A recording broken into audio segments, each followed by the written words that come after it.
que nós possamos ser sensíveis à Tua voz, que possamos ter corações para prosperar, Senhor. Ó Deus, nós precisamos entender que para prosperar tem que ter um coração que saiba pedir, que saiba buscar e saiba bater. Ensina-nos, Senhor. Todos nós amamos a bênção e desejamos a bênção. Todos nós queremos ser abençoados pelo Senhor. Ó Deus, visita-nos com as Tuas misericórdias. Visita-nos com a Tua graça, com a Tua mão estendida sobre nós. Que a Tua palavra venha semear nos nossos corações sementes de prosperidade, Pai. Eu te peço, em nome do Senhor Jesus. Amém. Abra comigo a sua Bíblia em Lucas capítulo 11.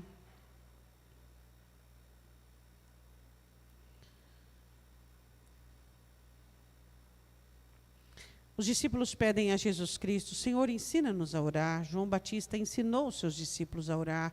Então, nós queremos aprender a orar.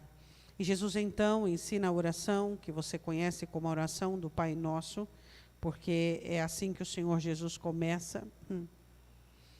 Versículo de número 5. Depois de ensinar-lhes a oração, como orar, disse-lhe também: qual de vós terá um amigo, e se for procurá-lo à meia-noite, e lhe disser: amigo, empresta-me 3 pães. Pois que um amigo me chegou à minha casa, vindo de caminho, e não tenho o que apresentar-lhe. Se ele respondendo de dentro disser: não me importunes, já está a porta fechada, e os meus filhos estão comigo na cama, não posso levantar-me para te dar. Digo-vos que ainda que não se levante a dar-lhes por ser seu amigo, levantar-se-á todavia, por causa da importunação, e lhe dará tudo o que houver mister. Pode se assentar, continuando com a sua Bíblia aberta. Nós sabemos que a oração, ela não é algo comum. A oração é uma conquista de Jesus Cristo. Nós sabemos que Deus não se comunicava com todas as pessoas, e nem todas as pessoas podiam se comunicar com Deus.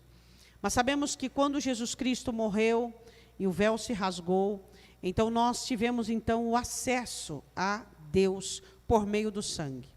Então a oração é algo que foi comprado por Jesus Cristo, não foi algo gratuito, assim como o perdão de pecados.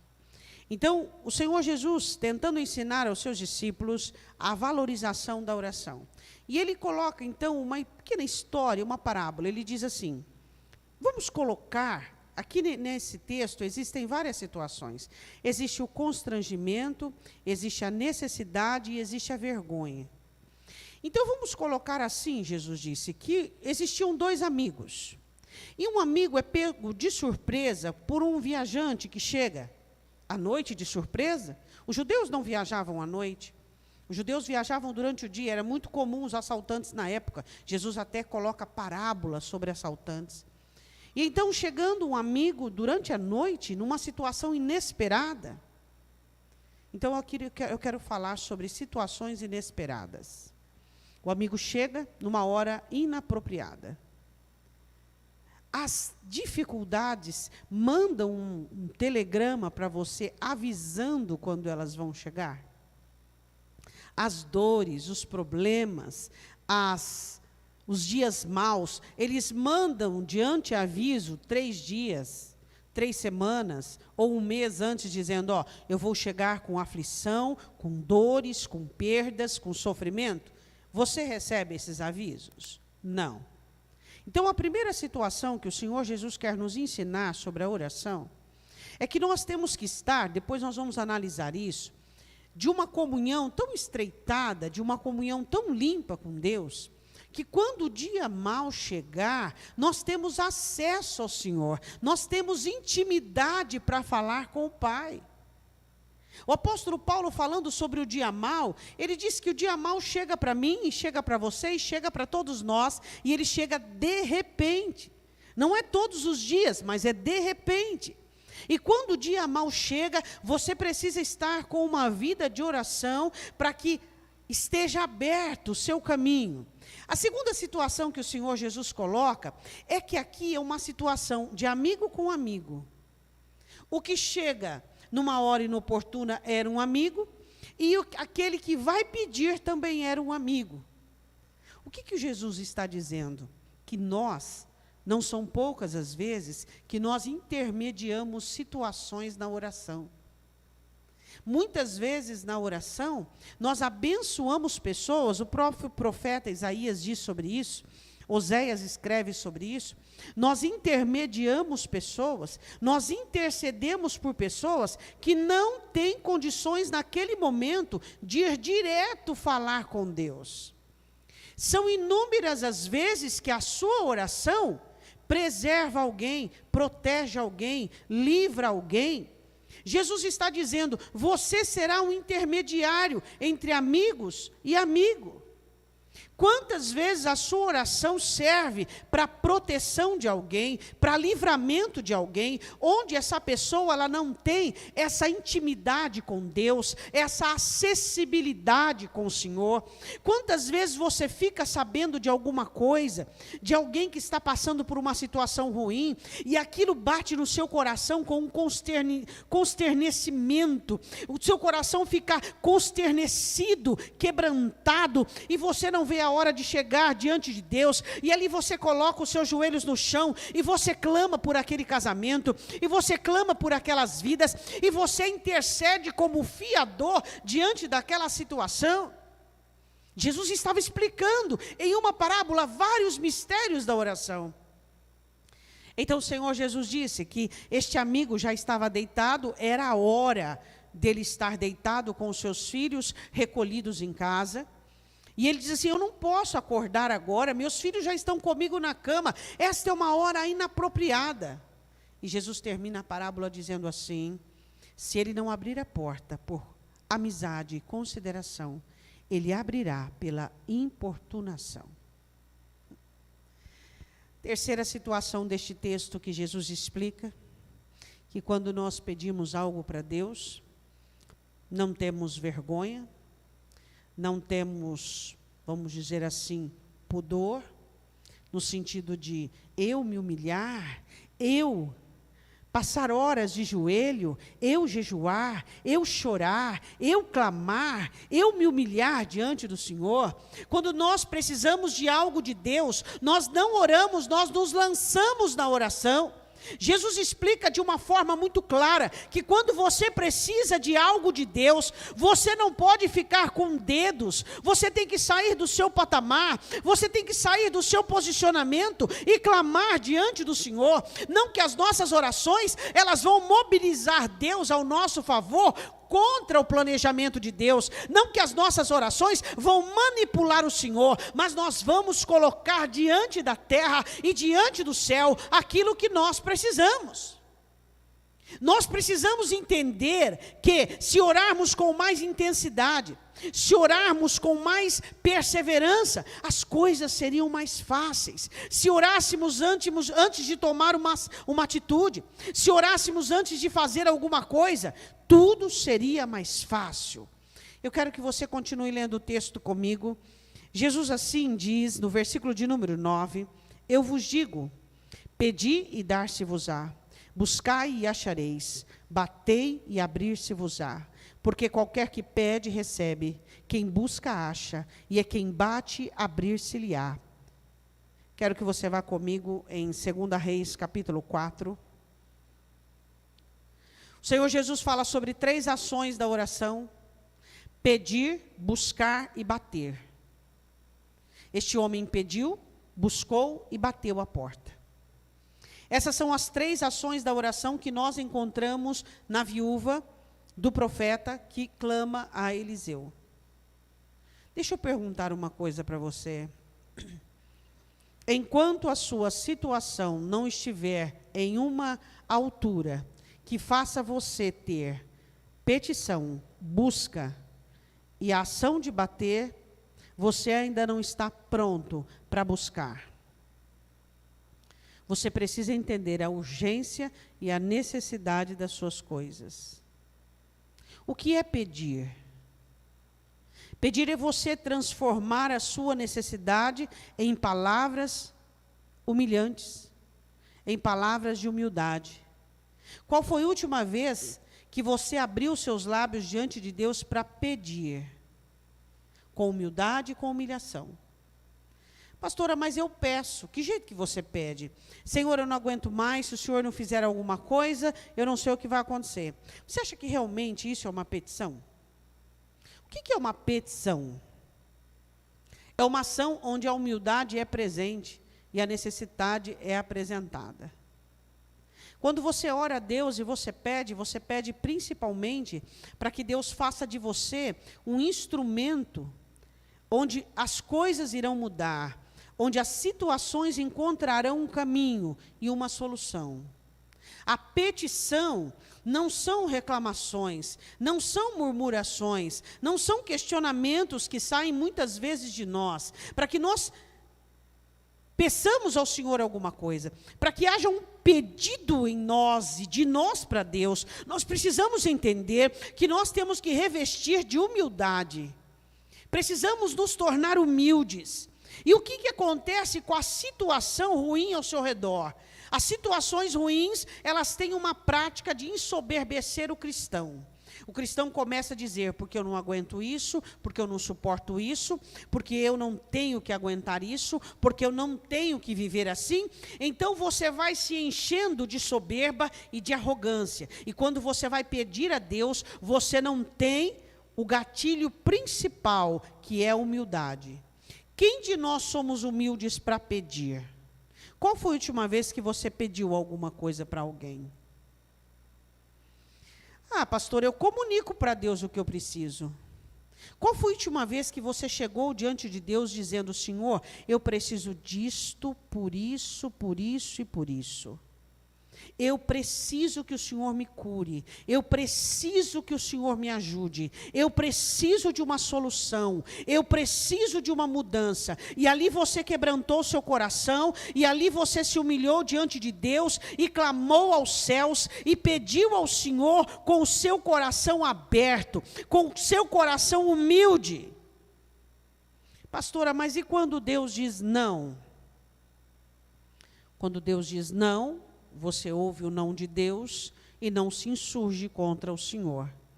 E depois vai surgir uma outra necessidade e você vai continuar orando. E você vai continuar pedindo. Quantas vezes Deus já te disse não? E é por isso que você parou de pedir? Não. Deus te disse não porque não era da vontade dele. Mas você continua orando por quê? Porque é mandamento. E você continua pedindo ao Senhor. E você continua clamando ao Senhor. E você continua pedindo por quê? Porque nós somos humanos e precisamos de Deus na nossa vida. E precisamos da misericórdia dele em nós. Eu preciso aprender a pedir todos os dias. Você precisa aprender a pedir todos os dias. A Bíblia diz em 2 Reis, capítulo 4, versículo 1.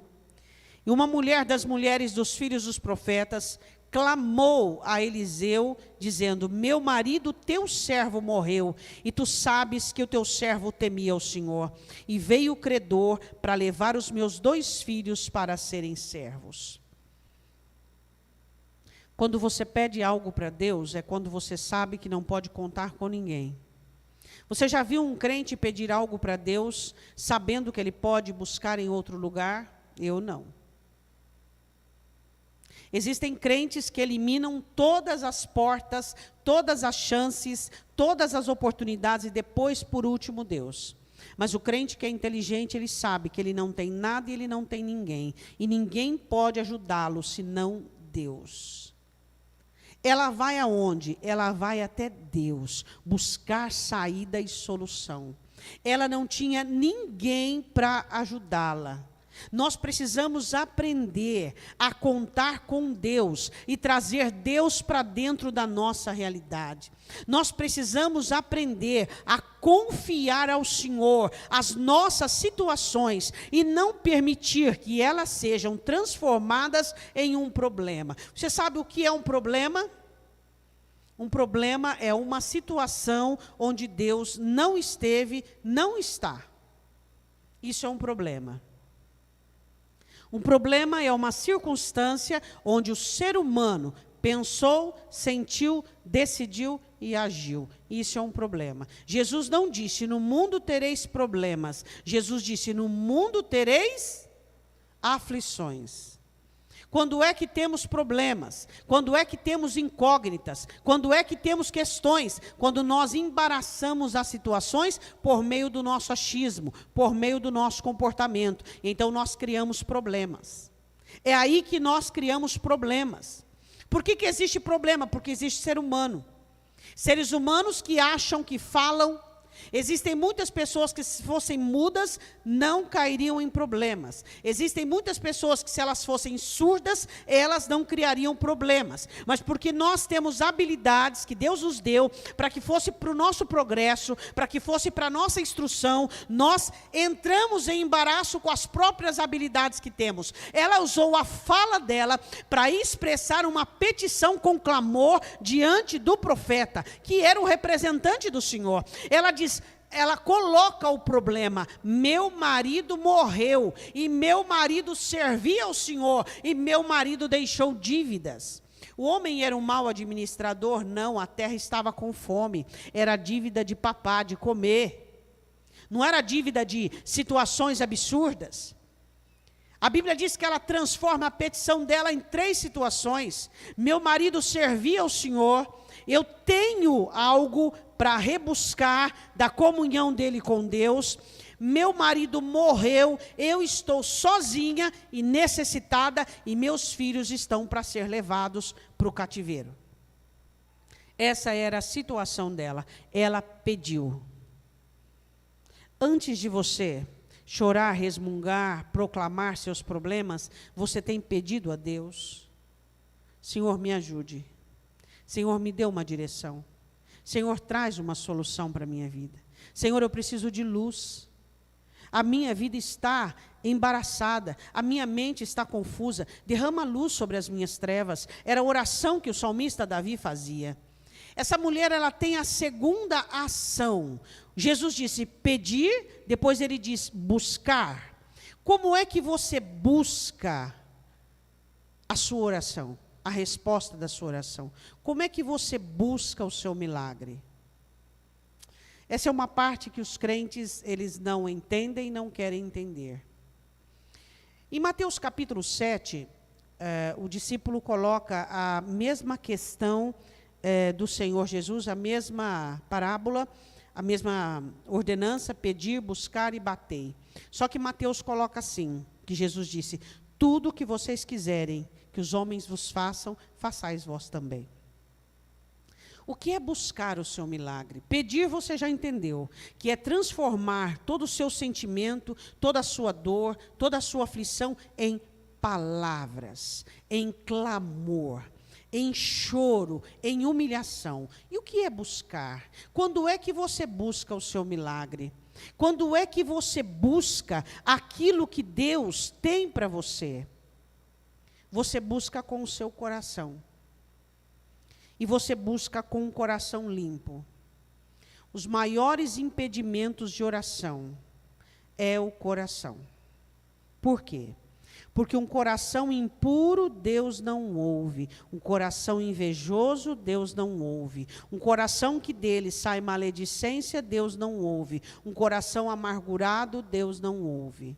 Deus não ouve a oração onde o coração está maculado de questões humanas e situações. As suas orações são interrompidas.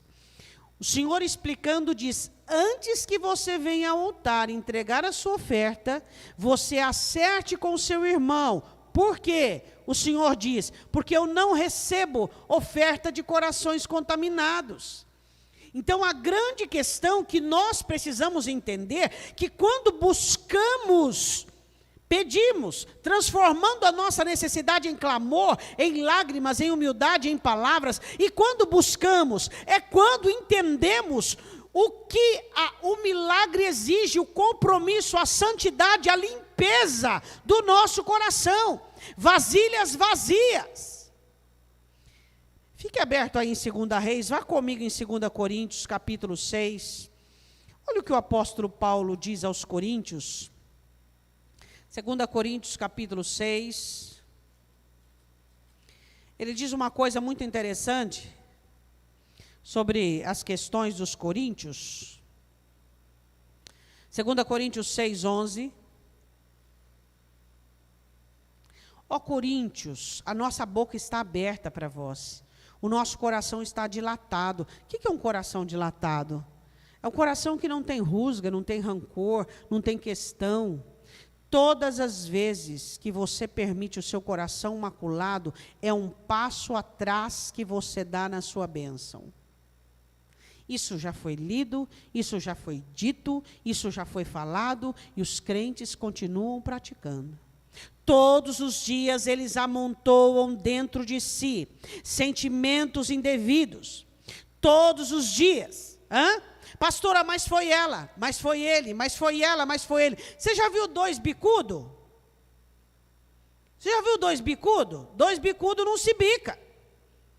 Quando você atrita com uma pessoa, existe algo igual em vocês dois. Ou é a vida espiritual, ou é uma empatia emocional, seja o que for, ou é a imaturidade igual, existe alguma coisa igual. Por quê? Porque se você está elevado acima da estrutura emocional e espiritual daquela pessoa, não atrita. Olha aqui, ó, não se encontra. Mas se encontrou porque deu choque, porque a estrutura é igual, a estatura é semelhante. O apóstolo Paulo diz aos Coríntios: vocês querem criar questões comigo? Podem cansar de procurar questões comigo. Ele diz assim: o meu coração, o nosso coração, que ele fala dele e dos amigos apóstolos dos companheiros dele, que andava com ele, Timóteo, Barnabé, ele diz assim: o nosso coração está totalmente dilatado, aberto para vocês. Aí o apóstolo Paulo diz o seguinte, no versículo 12: não estáis estreitados em nós. A culpa por você estar deste jeito não é minha. A culpa é sua. Quem estreita é você. Quem impede passar a bênção, quem impede passar o milagre, quem impede passar a unção do Espírito Santo é você mesmo. Existem pessoas que o critério delas é maior do que a Escritura. O padrão delas é maior que a Escritura. A personalidade dela é maior que a Escritura. Ela prefere aquilo que ela pensa, o que ela sente, a raiva, a amargura, o ressentimento, do que aquilo que a Escritura diz. Você é um crente, você quer ser abençoado. O salmista escreve assim: porque não amou a bênção, a maldição lhe se apegará.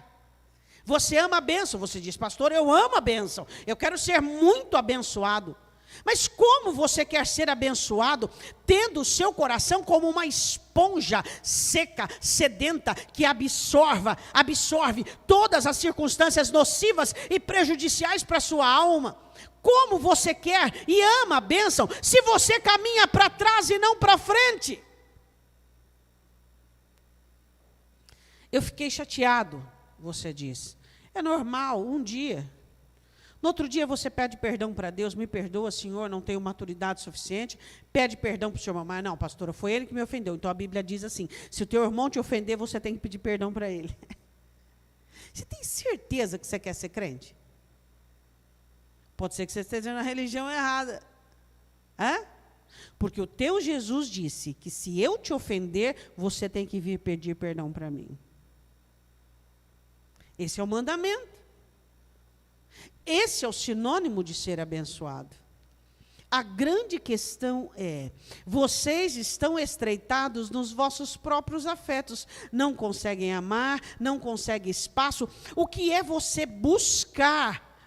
O que é você buscar? Você pede e busca. O que é você buscar o milagre? É você ter coração para receber o que está pedindo. Por que existem pessoas que pedem, ou existem pessoas que passam por uma situação difícil, depois passam por um pequeno oásis, passam por outra situação difícil, depois passam e vive assim, oásis, deserto, oásis, deserto, oásis, deserto. Por quê? Porque o coração nunca aprende que tem que estar limpo.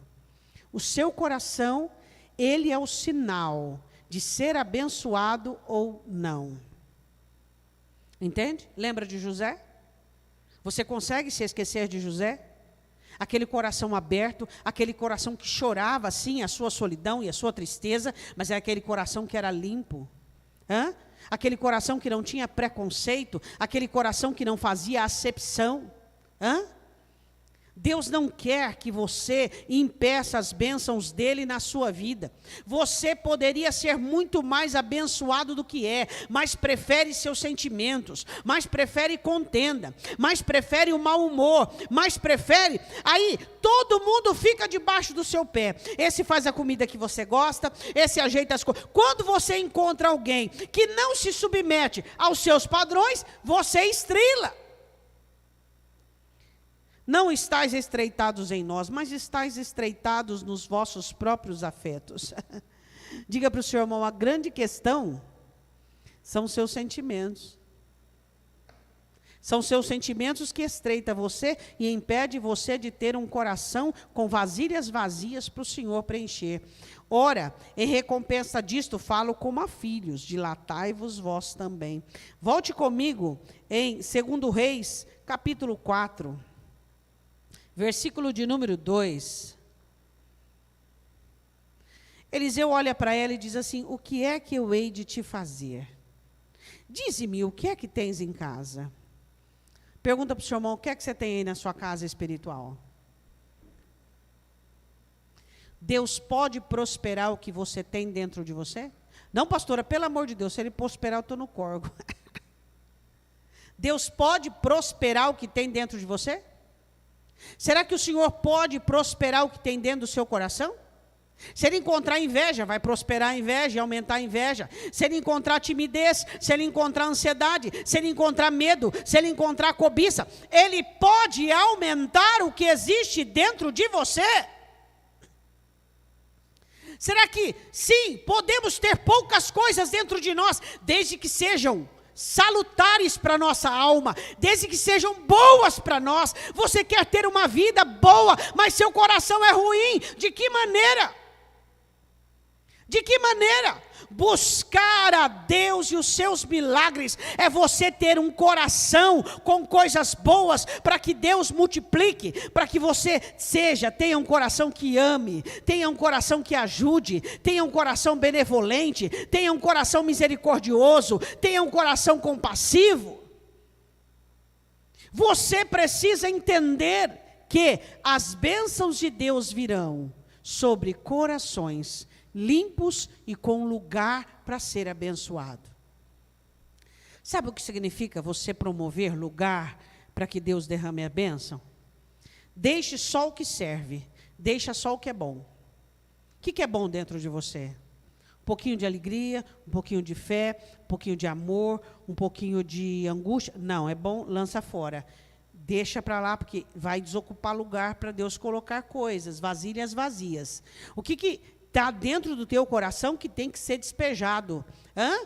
Personalidade, tristeza, angústia, revolta, preocupação, força do eu, força do braço. Desocupa para Deus colocar aquilo que vem do alto. Então ela responde para o profeta dizendo: eu não tenho nada em casa, senão uma botija de azeite. Era o que ela tinha.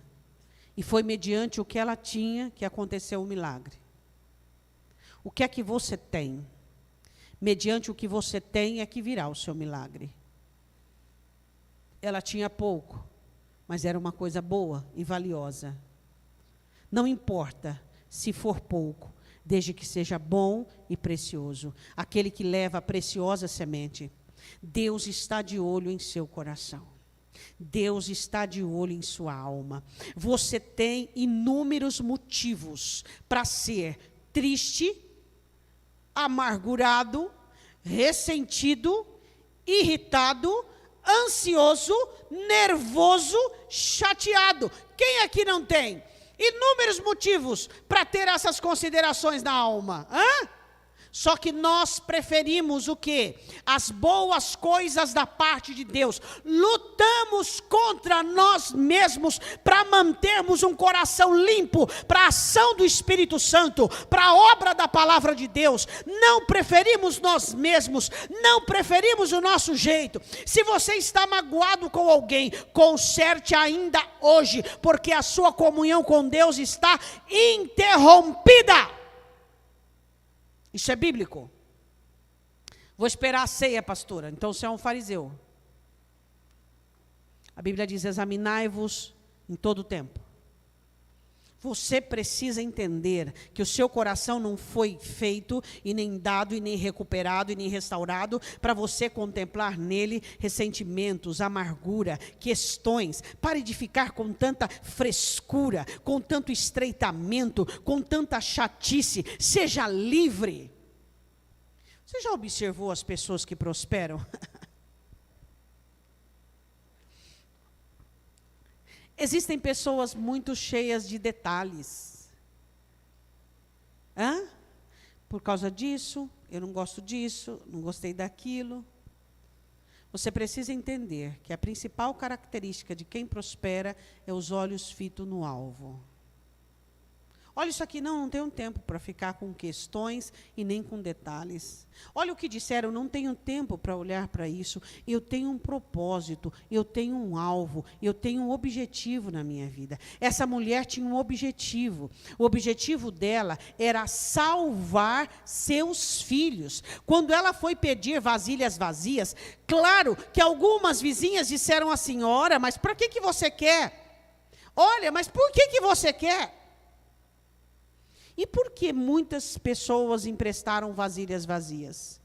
Porque todo mundo estava passando por crise. Tinha muita vasilha de azeite vazia na vizinhança, porque a nação estava em crise. Existem pessoas que estão em crise, não porque o Brasil está em crise, mas porque elas nasceram em crise e vão morrer em crise. A crise não é o país, a crise acontece aqui dentro. Quando não há contentamento, quando não há fé, quando não há busca, quando não há humildade para buscar, para pedir, quando não existe corações dispostos a buscar a Deus, a estarem vazios para dizer, Senhor, eu me esvaziei de mim mesmo, da minha personalidade, dos meus pensamentos, do meu jeito, para buscar aquilo que é do Senhor. Deixa eu dizer uma coisa para você, o Espírito Santo fala com você, não fala? Amém? Ele já falou para você o quão estreito você é? Pastor, eu não entendi muito assim, estreito. Posso traduzir em português se você quiser. Você não vai se ofender? Não. O Espírito Santo nunca falou para você o quanto chato você é, o quanto cri-cri você é, o quanto implicante você é, o quanto cheio de si você é. Isso é ser estreitado. Isso é ser estreito. O que é uma pessoa dilatada? É uma pessoa que olha para o alvo, é uma pessoa que se interessa por Deus, pelas coisas de Deus e por aquilo que Deus gosta. Todo ser humano que se enrosca com o ser humano é imaturo e é infantil. Pastora, mas eu nunca vou ter inimigo. Tem gente que é teu inimigo, mas eu não sou inimigo de ninguém, você diz. Eu não tenho inimigo, não sou inimigo de ninguém, porque Jesus diz assim, falem bem de quem te maldiz, e ora porque quem te persegue. Então eu não tenho inimigo, eu tenho pessoas das quais eu intercedo. Dá para você entender? Se você fica com rivalidade com pessoas, você é imaturo, você é infantil. Você quer prosperar? Você tem certeza que você quer prosperar? Olha para Davi quando chega no arraial. O irmão dele chega com aquelas questões. Onde é que você deixou aquelas poucas ovelhas? Davi olha para o seu irmão e diz assim, o que é? Qual é a tua agora? E vira e vai perguntar, qual é a bênção que estão se prometendo para quem vencer esse gigante? Você precisa entender que buscar a sua bênção é ter um coração limpo, um coração que tenha um objetivo, um coração que lute. E aí as pessoas olham para você e dizem assim, eu não consigo entender por que essa pessoa prospera tanto, eu não consigo entender por que essa pessoa é tão abençoada. Você não consegue entender, não? Você não consegue compreender? Existem os estreitados e os dilatados. O que você prefere ser? Aquela pessoa estreitada? Miserável? Resumida? Chata? Cri-cri? Implicante? Que demora 4 dias para liberar um ressentimento? Que demora 1 ano para liberar um ressentimento? Que fica todo cheio de questões e situações? Esqueça, abandone e deixe. Naquele momento ela recebe a direção de Deus, e naquele momento ela começa a envolver-se com o projeto que o profeta havia dito a ela, e ela esquece da sua viuvez, e ela esquece das ameaças dos seus filhos, e ela se envolve com o projeto. Ela olha para os meninos e diz: vai pedir vasilhas nos vizinhos vazias. Você está envolvido com o seu problema, ou você está envolvido com o projeto de Deus? Qual o projeto de Deus para a sua vida? Qual é a melhor forma que Satanás tem para criar embates e situações de embaraço na sua vida? Ser humano. Olha na Bíblia um ser humano que não boicotou a própria história, que o outro ser humano não estivesse em cena. Olha na Escritura. E olha todos os seres humanos que conseguiram ser sucesso. Eles passaram por cima dos obstáculos humanos. Sempre vai existir seres humanos que te ajudam e seres humanos que te atrapalham. Os que te ajudam, você agrega a eles. O que te atrapalha, você passa por cima. Igual Davi. Persegui os meus inimigos e os alcancei, e não voltei até que não tenha os destruído. Atravessei o muro, pulei. Você já viu a bênção que Moisés fala sobre José? José é um ramo perto do muro. Ele subiu e atravessou o muro. Você atravessou. Pastora, mas o meu muro é grande, é gigantesco. Não, o muro não é grande, é você que está apequenado, estreitado em você mesmo. Que tal você amar a prosperidade de verdade? Que tal você querer a prosperidade? Que tal você começar com contentamento? Você acha que aquela mulher foi pedir as vasilhas triste, abatida? Não, ela foi alegre, ela foi contente. Que tal você começar a ser um pouco mais feliz e um pouco mais contente com a vida que você tem? Hoje foi um dia a menos que você viveu da sua história. Você não sabe quantos dias você terá. Então desfrute, seja feliz com aquilo que Deus te deu. Ame a prosperidade, regozija-se naquilo que o Senhor te ofereceu. Versículo de número 2, ela disse: só uma botija. Versículo 3, vai, pede emprestada de todos os seus vizinhos, vasilhas vazias e não poucas. O profeta disse que ela tinha que contar para as vizinhas o que ela ia fazer? Não. Diga para o seu irmão, fecha a boca. Você sabia que tem gente que tem coragem de contar até as coisas ruins? Eu briguei com o meu cônjuge. Você tem coragem de contar que você brigou com o seu marido, com a sua esposa? Fiquei nervoso lá e xinguei. Você tem coragem ainda de fazer e depois de proclamar? É um absurdo isso. E a Bíblia diz assim, que ela passa para a terceira ação da oração, que é o bater. O que é bater? O que é você chegar na porta do reino dos céus e usar o seu esforço e usar a sua ação para poder conquistar um exercício que você faz da proximidade do milagre, para se aproximar do milagre. Como é que você se aproxima do milagre? Você bate a porta e traz incomodação ao céu. Versículo de número 4. Então fecha a porta sobre ti e sobre os teus filhos, e deita o azeite em todas aquelas vasilhas, e põe a parte a que estiver cheia. Sabe quando é que você bate a porta do seu milagre? Quando você aprende alguns critérios para ser abençoado. Um dos critérios para você ser abençoado é você falar menos. Diga, quem fala menos é mais abençoado. Por quê? Quem fala menos ora mais. Quando você fala com Deus sobre as suas situações, você não tem volume, gatilho para falar com os outros. E aí, tá bom. Você também não é igual aqueles abduzidos dizendo, está uma bênção. Você fala, está tudo bem. E aí? Fala igual aquela sunamita. E aí, como é que está? Está tudo bem, graças a Deus, está tudo bem. Está tudo bem, está tudo bem, está tudo bem. Por quê? Porque a terceira ação da oração é a sua proximidade ao seu milagre. E conforme você se aproxima ao seu milagre, você adquire característica de abençoado. E gente abençoada não fala de problema. E gente abençoada não fala em murmuração, não fala mal, não fala de questões. Gente abençoada fala de Deus. Por quê? Porque eu sei que tem muitas coisas que você ainda quer de Deus, mas muitas coisas você já alcançou. Então não seja ingrato. Não seja ingrato. Quando é que você bate a porta do milagre? Quando você já está de pé diante da porta, exercendo esforço, já atribuindo sobre si as características de uma pessoa abençoada.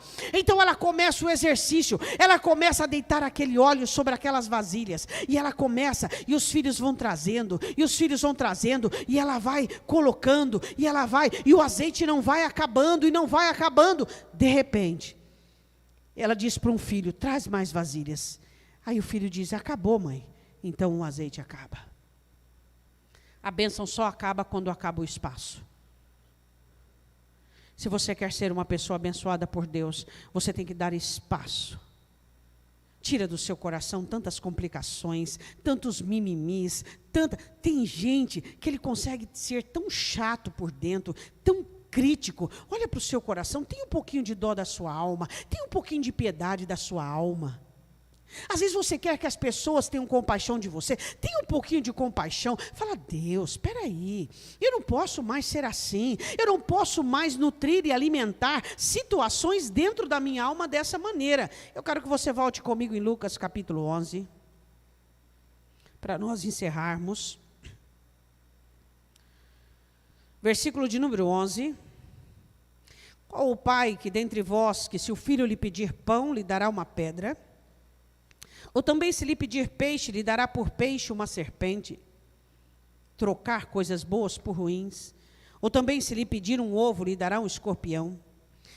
Pois se vós, sendo maus, sabeis dar boas dádivas aos vossos filhos, quanto mais dará o Pai Celestial, o Espírito Santo, àqueles que lhe o pedirem. O porquê que Jesus Cristo e Lucas enfatizam o Espírito Santo junto com a petição, com a busca e com o bater e as petições dos milagres? Porque o Espírito Santo é o seu intercessor, o seu convencedor, o seu ajudador e o seu consolador. É Ele quem vai operar em você as obras necessárias para que você seja abençoado por Deus. E uma das obras do Espírito Santo é limpar seu coração. Para nós orarmos, eu queria perguntar uma coisa para você. Quanto tempo que você se converteu? Você está mais crente ou menos crente? Você já parou para pensar nisso? Se você está mais crente ou menos crente? Hã? Isso é uma pergunta que você tem que fazer a você todos os dias. Eu gostaria que você fechasse os seus olhos. O Senhor Jesus disse: pedir, buscar e bater. Você precisa ter orações de petição. Orações em que você insira a humildade, a prática, o quebrantamento. Se você quiser dobrar os seus joelhos agora para pedir algo para Deus, o Senhor quer te ensinar a buscar, a ter corações vazios de coisas ruins, para serem enchidos de coisas do céu. Quem sabe hoje, nesta noite, você está ressentido com alguém, amargurado com alguém. E você diz, mas foi aquela pessoa que me fez isso. A sua obrigação como cristão é pedir perdão para ela. Se ela te ofendeu, é você pedir perdão para ela. Você ama a bênção?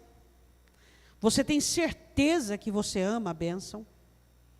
A Bíblia diz, aqueles que amam a bênção, é aqueles que buscam por ela. Mas se aqueles que não amam a bênção, a maldição se lhe apegará. O que é maldição? É quando você conhece o mandamento e não obedece. Limpa seu coração nessa noite. Limpa seu coração. Inúmeros embaraços têm saído do seu estreitamento. Inúmeros embaraços têm saído desse apoucamento da sua alma. Ame mais. Seja mais feliz. Ajude mais as pessoas. queira bem as pessoas, não tenha inveja. Se você percebe inveja no seu coração, em nome de Jesus, confesse ao Senhor agora. Diga: Senhor, eu tenho inveja dentro de mim. Tira essa inveja do meu coração, Senhor. Eu não posso mais ter esses impedimentos dentro da minha alma. Eu não posso mais ter esses impedimentos dentro do meu coração. Fala com Deus agora. Vai passar por você o pão, você vai pegar o pão e esperar para que nós comamos juntos. E enquanto isso, você pega o pão e você vai orar e pedir a Deus: Senhor, eu preciso orar mais, eu preciso pedir mais, eu preciso ter um coração mais limpo, e eu preciso bater, Senhor. Eu preciso fechar a porta do meu coração para as coisas ruins, para as coisas negativas. Eu preciso blindar a minha casa espiritual. Eu preciso mobilizar o milagre dentro de mim. Eu preciso exercitar o óleo do teu Espírito dentro de mim, Senhor. Isso é bater, isso é estar diante do milagre, que eu movimente a botija de óleo, para que o óleo se acrescente, para que aumente a unção do teu Espírito sobre mim, Senhor. Em nome de Jesus, nós vamos cantar uma canção. Eu queria que você pegasse o pão e esperasse para que nós comêssemos juntos. Hoje é o 1º dia de março, é a primeira segunda-feira. Já estamos no 3º mês deste ano.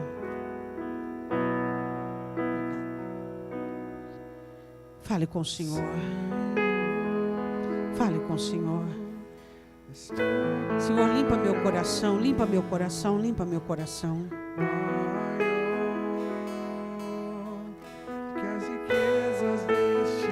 Fala para Deus: eu não sou uma curva de rio. Eu não posso ser uma esquina onde tudo para em mim. Para eu ser abençoado, eu tenho que ter um coração limpo, Senhor. Limpa meu coração. Eu quero que as coisas sejam da minha maneira e do meu jeito. Chega. Você pode dizer para o Senhor nessa noite: chega. Chega de tanto aborrecimento. Chega de querer controlar as coisas. Chega. Cada um responde por si. Eu só vou desfrutar da vida que o Senhor me deu.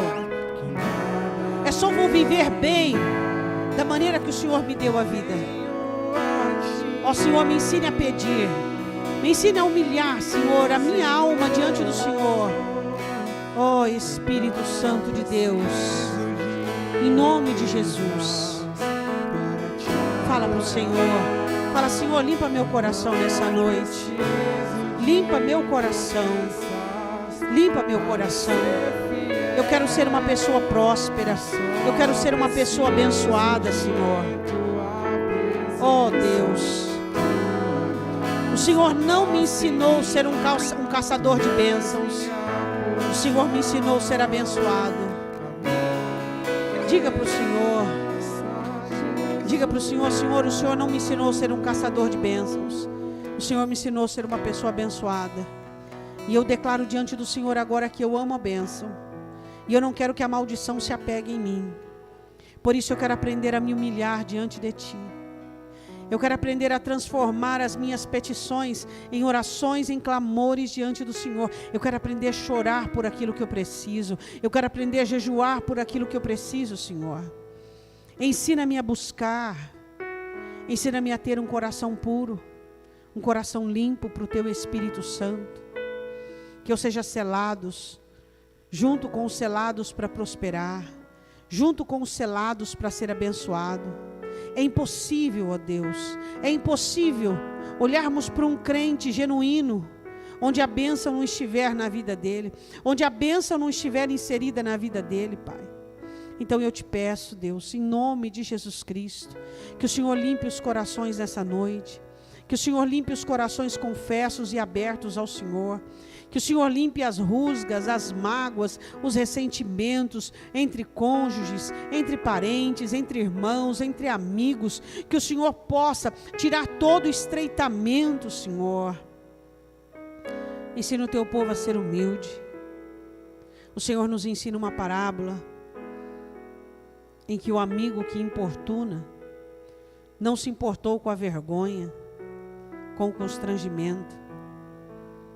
Ele só não queria decepcionar o amigo. Ele só não queria não ter nada para oferecer para o amigo.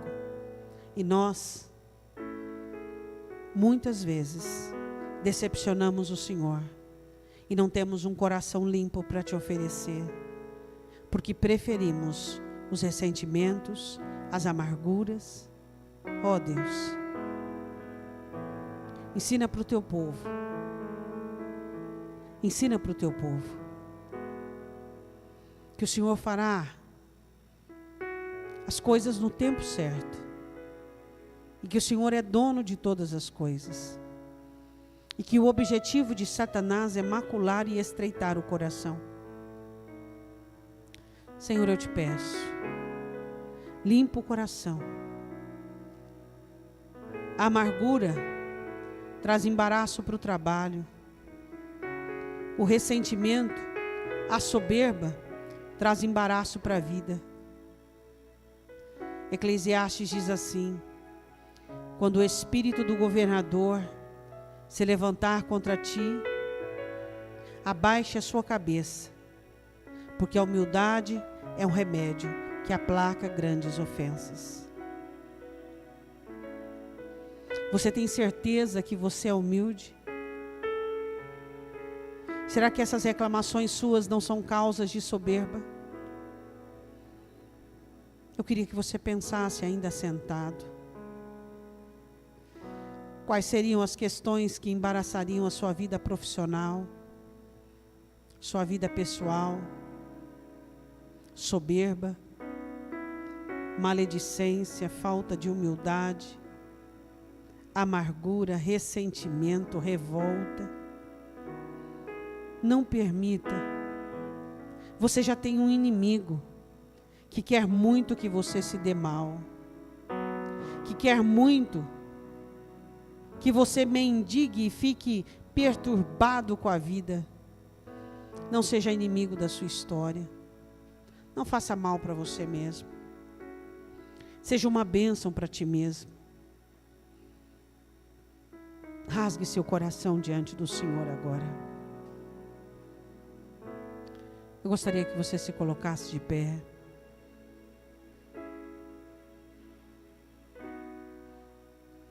Pedir, buscar e batei. Todos os verbos no presente. Faça agora, diz o Senhor Jesus. O que você tem para pedir para Deus? Peça. Seja a coisa mais difícil, seja a coisa mais impossível, seja a coisa mais complexa.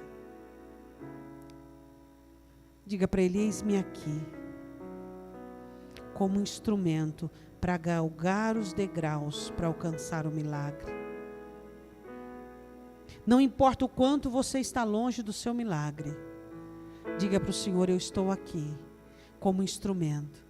Eu não vou me negar de trabalhar, eu não vou me negar de encontrar vasilhas vazias, eu não vou me negar de pedir, de me humilhar, eu não vou me negar, Senhor. O que for preciso eu vou fazer, porque eu quero ser abençoado. Eu quero ser abençoado. Eu creio no Deus que restitui. Eu creio no Deus que abençoa.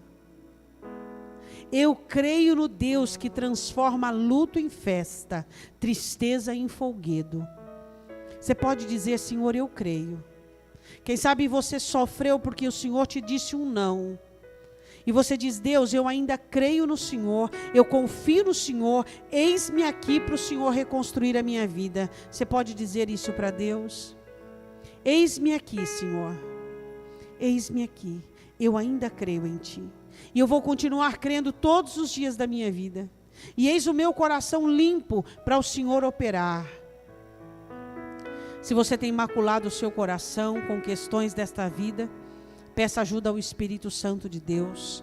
Eu quero que você, segurando o seu pão, diga assim comigo: meu Deus, eu sou o instrumento abençoador da minha história e da minha vida. Não vou permitir que de mim saia sementes de enroscos e embaraços. Em nome de Jesus Cristo, eu declaro abençoado o meu trabalho, porque eu vi uma mulher sentenciada à miséria se tornar uma empresária.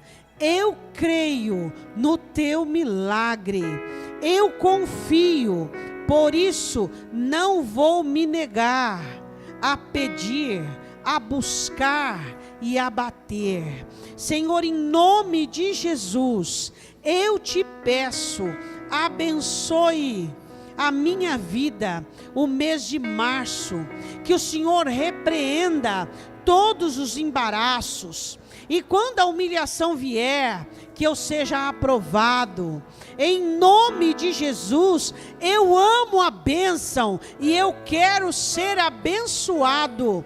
Em nome de Jesus Cristo, eu declaro que o meu Deus é o Deus da minha vida, e que antes de eu ser brasileiro, eu sou cidadão dos céus. Em nome de Jesus Cristo. Amém. Pode comer o seu pão. Que a mão do Senhor se estenda sobre a sua vida e que o Espírito Santo compunja o seu coração, quebrantando a sua alma. E que você aprenda e entenda que todos os dias deste mês de março serão do Senhor. Que dele seja o primado. Que você o reconheça em todas as bênçãos e que você o identifique em todas as aflições, ouvindo dele a direção a ser tomada. Que o Espírito Santo do Senhor vá diante de você, endireitando os caminhos tortuosos e quebrando as portas de bronze. Que o seu coração esteja aberto para a limpeza do Espírito Santo. Que não haja em você amargura, que não haja soberba, que não haja ciúmes, cobiça ou inveja, que não haja em você maledicência ou contrariedades, mas que no seu coração exista a bondade, que exista em você o amor, a fé e o ânimo, que são dons e talentos para o Espírito Santo operar. Que a mão do Senhor se estenda sobre a sua vida e que este pão que você come nesta noite, que representa a palavra do Senhor, te sustente todos os dias deste mês que se inicie, e que o Senhor estenda a mão sobre a sua vida, e que os seus negócios, e que o seu trabalho, e que os seus funcionários, e que o seu patrão, e que o endereço do seu trabalho receba a bênção do Senhor em nome de Jesus Cristo. Levante a sua mão direita e diga amém. Que o Senhor te abençoe e te guarde, te livre de todo mal, que o Espírito Santo do Senhor te cubra e faça próspera a palavra do Senhor dentro de tua alma, em nome do Senhor Jesus. Amém. Deus te abençoe, vá em paz, em nome de Jesus.